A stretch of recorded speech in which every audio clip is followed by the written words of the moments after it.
Can I see those that have questions? I need the first 2 or 3 hands.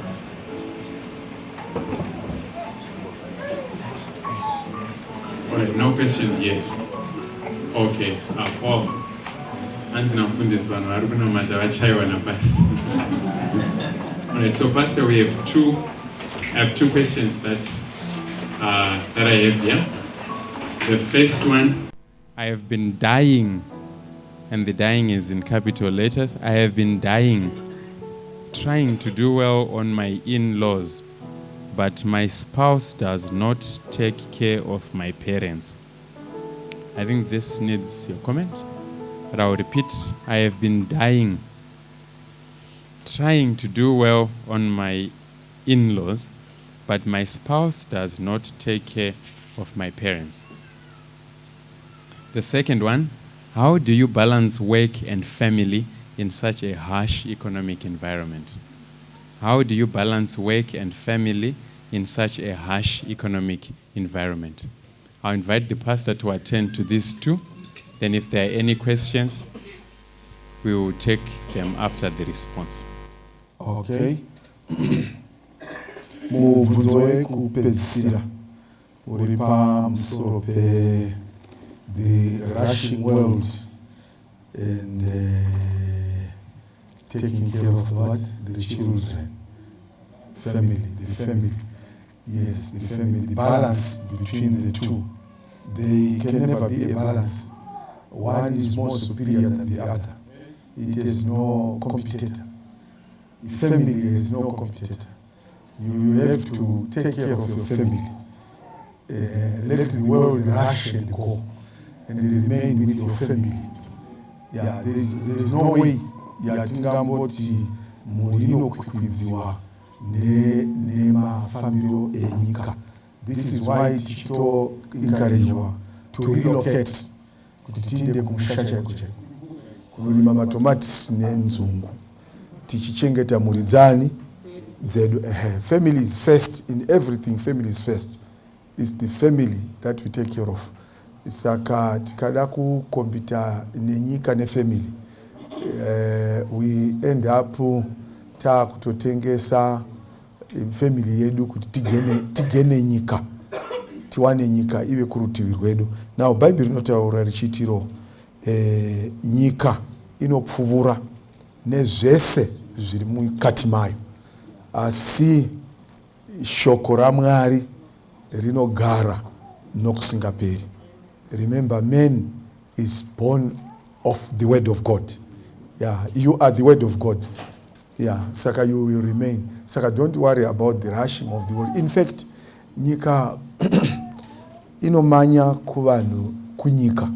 Kuvana vaMwari, their economy is not in this world. Their economy is with God. Amen. Yeah, our economy is in God's hands. We need not to worry. That's why Akati, no, seek my kingdom and righteousness, and all these things shall be added unto you. Let God be the one who has the field work. Let's do the home missionary, taking care of his kingdom. The kingdom of God is made up of a family.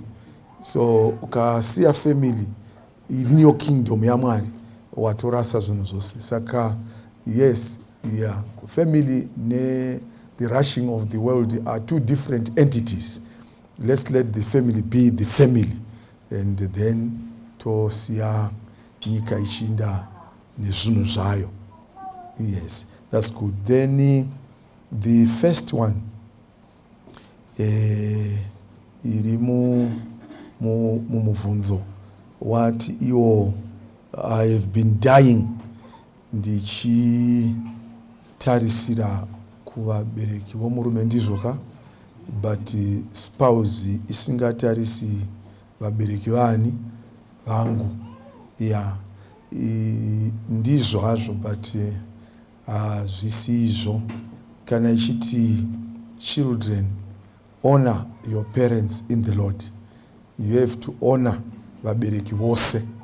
Yeah, we honor all parents, both kumurume nokumukadzi. Hatigoni kuva nevabereki nomubereki one. tina vabereki vese. But do you know kuti Bible inotiro murume uchasiya baba nani onamatira kui kumukadzi wake voita vava nyama ipi imwe chete. Then you find kuti kana pa kuti mukadzi unotamburira vabereki vomurume vake vasina unotamburira pano tinetsei papapo, because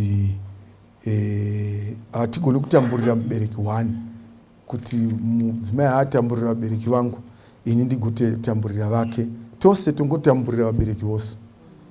It should not be one-sided. It's both sides, because all are parents to us. All are parents. Bible inongoti honor your parents. Ikudza baba vani vako na mai vako. Mai vomudzimai wangu ndi mai vangu, baba vake ndi baba vangu, mai vangu ndi mai vake. Saka tose tine vabereki vamwe chete. Tine vabereki vamwe chete. Saka tinofanira kungovakudza vakadaro.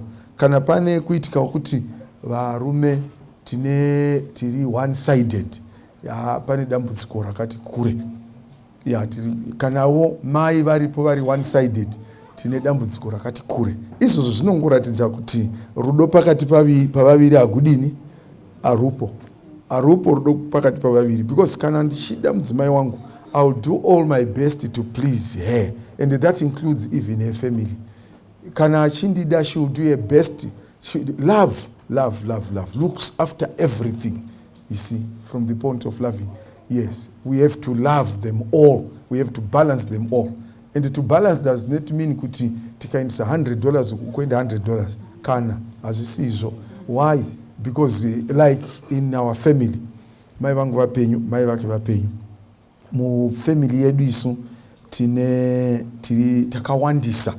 takawandisa zvikuru, takawandisa kuna mai vangu, takawandisa zvokuti zvinototyisa.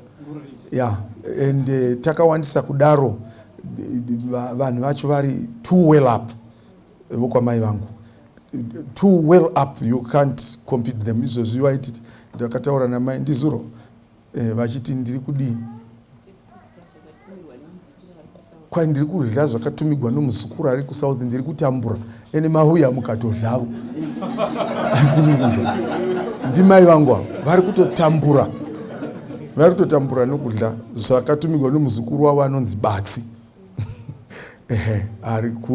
Akadzidza chikoro chake kuAustralia akawana basa kuSouth Africa, saka ari kutambudza mbuya nokudya. Andimoona manje. Yet mudzimai wangu ndiye musikana mukuru, ane mukomana azvanzi yake iri pamba namai iye ndiye. Can you think you can balance them? We can't. You can all see now kuti where should be the attention be now. Kana muri normal mukadzi nomurume, you have to know what to do now. Yeah, because ndingayokuri ndichatutira mai vanotambura nezvinhu zvomuzukuru wavo tototi ukwanaka hatichitarira kupi ukwatokaviwa ukwatonaka. It's not kuti ndaitira aiwa imi munofanira kuva normal, munofanira kuva no pane need. We go for the needs. We go for the needs. We go for the needs. Are we together, vana vamwari? We go for, please pray together and love one another and see things together. Zvisaonekwa nomunhu one, ngazvionekwe nomunhu wose, ngazvionekwe nomunhu wose. Whilst it is good kutitire mai zvavanofunga nezvavanoda, it is good to see where there is need. Kuti apa pane need apa, pane need. We have to balance the two. We have to have everybody brought together. Vati kana nyangu vachiti ndine mwana wangu, achiti ndine mwana wani, ndine mwana wangu. Saka ndinokumbira varume. In fact, tomorrow we are going to have a session with men alone. Those things are going to be taken care of. There are certain things that singagoniwa kutaura kuma priests, ma common people vakateerera. These are priests. We need to respect them. Yeah, we need to respect them. Yeah, Mwari azaingotaura chero zvaanoda kuna Moses. Israel yakadini? No, unomudana opadiyo. Come up higher. Tizotaurira tiri toga. Yeah, that's good. Those no kosha so Mwari akomborewa komborasikana. It's so good. Please, ngati ini chinhu chandoda kukubetsera vanangu. I knew my master of ceremony. I knew that there will be no questions. ndoziziva because I have run these seminars. I know kuti I know kuti hakuna mubvunzo unouya. Yeah, so ndinochiziva kuti but ndechida kupai mukano kuti muone. But if you abide with what we are learning from this platform, you are going to have a happy family. Yes, please be transformed from the renewal of your heart, of your mind, and take the mind of Christ. Everything is going to be all right. One thing you should do, forget the past. Yeah, musatarira zvamamuri muchiuya kuno. Tarirai zvamuchava muchibva papi? Muchibva pano. Ndozvinokosha izvozvo. Yeah, tarirai zvamuchava muchibva pano. Don't worry about what is history. Quite for the times of past, God has winked at.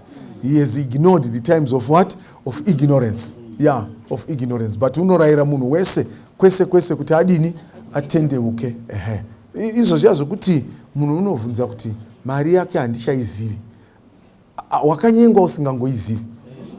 Kana murume achikuda chako akamaintaina graph rake so haumbotsvaki kuiziva. Haumbotsvaki kuiziva. Unless kana ane zvimwe zvoda mukati megwendo manje. Ndio zvinoita kuti munhu abvunze mibvunzo yakadini yakawanda yakarema. Okay, that's good. Saka mibvunzo yapera.